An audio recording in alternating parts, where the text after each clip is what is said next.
As joint military operations between Congolese and Rwandan troops drew to a close in the volatile eastern DRC, UNICEF Deputy Executive Director Ms. Hilda Johnson visited the area.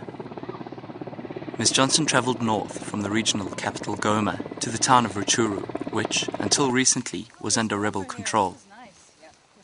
The rebels have now disbanded, some integrating into the regular army. But still, those displaced by the fighting remain in camps, huddled up against a UN peacekeeping base. Here, UNICEF, Solidarité, and other partners provide plastic sheeting for shelter, food, latrines, and clean water, vital to staving off the ever-present threat of cholera. But it's not enough, as this woman explains to Ms. Johnson. Life in a camp is tough, and although the fragile peace is holding, it's still too soon to leave. There have been too many failed ceasefires here, too many failed promises of peace. She was saying, I might as well die. I've been through these horrors, and I just, I can't stand it anymore. She was really depressed, and she had the sole responsibility for 4 children.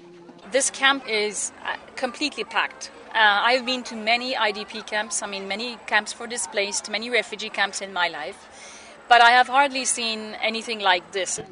Ms. Johnson also visited a UNICEF-supported school near the camp. All the children here have been displaced, missing out on months of schooling. They are now trying desperately to catch up. Speaking in Swahili, the local language, Ms. Johnson asked the kids about their experiences. 14-year-old Kabua fled with little more than the clothes on her back. The fighting was so close to our homes. People were dying, and we had no food, so we ran away from the rebels. But these are the lucky ones. These are the ones who got away.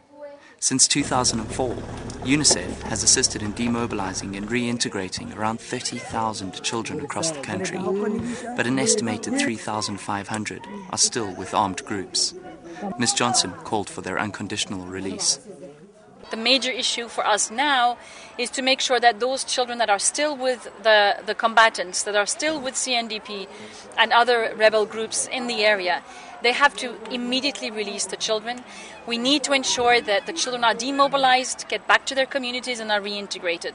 Back in Goma, Ms. Johnson, who is co-chairing UN Action Against Sexual Violence and Rape in Conflict, visited the Heal Africa clinic, where victims of rape and sexual abuse are treated and counselled.